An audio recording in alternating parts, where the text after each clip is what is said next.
नुआ वर्ष रे सरकार को नुआ पदक्षेप एही योजना रे करंतु आवेदन प्रति मासरे मिलिबो 3000 टका।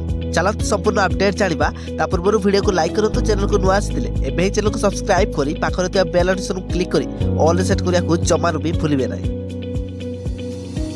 देशर को बृहत जनसंख्या अंश गठित क्षेत्र सहित जड़ित अनेक प्रकार आर्थिक समस्या एही लोकक उपरे प्रभाव पकई थाए। जीवनर प्रारंभिक पर्याय रे श्रमिक माने कठिन परिश्रम करी किछि टंका रोजगार करी निजर जीविका निर्वाह करती।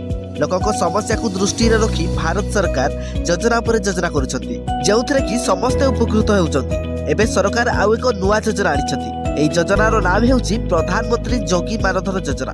नूतन वर्ष अवसर में श्रमिक माने भारत सरकार को यह योजना विनियोग करी सेमानकर भविष्य को आर्थिक दृष्टि सुरक्षित करें।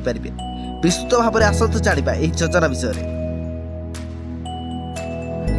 भारत सरकार को प्रधानमंत्री श्रमयोगी मानधन योजना अंश गठित क्षेत्र सहित जड़ित सही व्यक्ति आवेदन करें जहां बयस 18 रु 40 वर्ष मध्य होइतिबो। एही योजना पाई आपण जो बयसर आवेदन करें सही आधार में निवेश राशि निश्चित करा।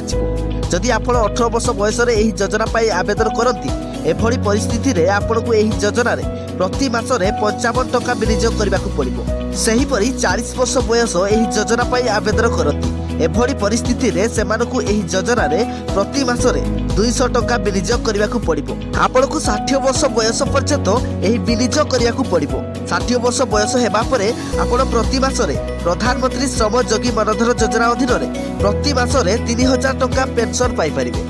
एही बड़ी लेटेस्ट अपडेट पाइबा पाई हम चैनल को सब्सक्राइब करो।